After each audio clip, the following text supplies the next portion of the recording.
আসসালামু আলাইকুম।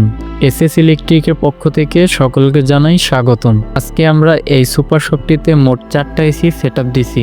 আজকে আপনাদের দেখানোর চেষ্টা করব কিভাবে আমরা এসিগুলো সেটআপ করে থাকি। তো প্রথমে আমরা বেস প্লেটের সঠিক মেজারমেন্ট করে নেই।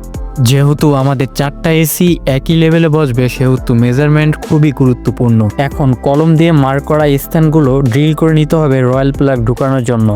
তারপর স্ক্রু দিয়ে বেস প্লেটটি দেওয়ালে সেট করতে হবে। পাশের ছিদ্রটি দিয়ে আমাদের কেবল এবং এসির পাইপগুলো বের করতে হবে। ইনডোর বসানোর আগে ইনডোরে কিছু কাজ রয়েছে সেগুলো আমাদের করে নিতে হবে। এখান থেকে ড্রেন লাইনের পাইপটি খুলে আমরা এখানে সেট করে দিচ্ছি এবং এই কেবলটি এক প্রান্ত ইনডোরে এবং আরেক প্রান্ত আউটডোরে কানেকশন করা হবে। আমাদের ইনডোর বসানোর কাজ কমপ্লিট। এখন আমরা আউটডোর স্থাপন করব। আমাদের আউটডোরটি বসানোর জন্য আমাদের এরকম একটি স্ট্যান্ড প্রয়োজন হবে এবং আমরা স্ট্যান্ডটি দেওয়ালে বসিয়ে নেই। তারপর আমরা এসির পাইপ কানেকশন করি। আর কিছু কিছু কাজের ভিডিও স্কিপ করা হয়েছে আমাদের এক্সট্রা ক্যামেরাম্যান না থাকায়। আমাদের আউটডোর বসানোর কাজ কমপ্লিট।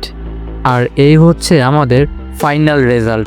আমাদের ইনডোরগুলো আপনারা যদি লক্ষ্য করেন দেখতে পাবেন একই লেভেলে 4টি ইনডোর বসানো হয়েছে। এসি লাগানো বা খোলা এবং এসির বিভিন্ন ধরনের সমস্যার সমাধান আমরা করে থাকি। তাই আমাদের সাথে যোগাযোগ করতে স্ক্রিনে দেওয়া এই নম্বরে যোগাযোগ করতে পারেন। ধন্যবাদ।